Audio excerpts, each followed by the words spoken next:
और अब कुछ जिक्र कर लेते हैं मौसम के हवाले से। तो पंजाब में मॉनसून का तगड़ा स्पेल जारी है। इस्लामाबाद और रावलपिंडी में जलथल एक हो गया है। लाहौर के मुख्तलिफ इलाकों में भी बादल जमकर बरसे हैं। बरसात से लोगों के चेहरे खिल उठे हैं। महकमा मौसमियात ने बारिश का सिलसिला 2 दिन तक जारी रहने की पेशगोई कर दी है।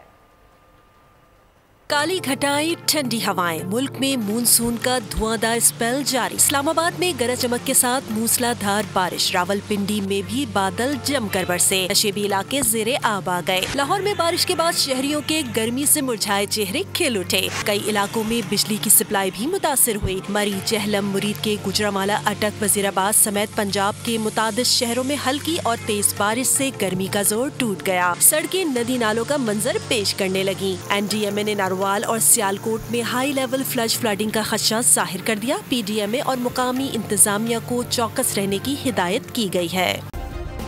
सब्सक्राइब करें और बेल दबाएं ताकि कोई खबर रह न जाए।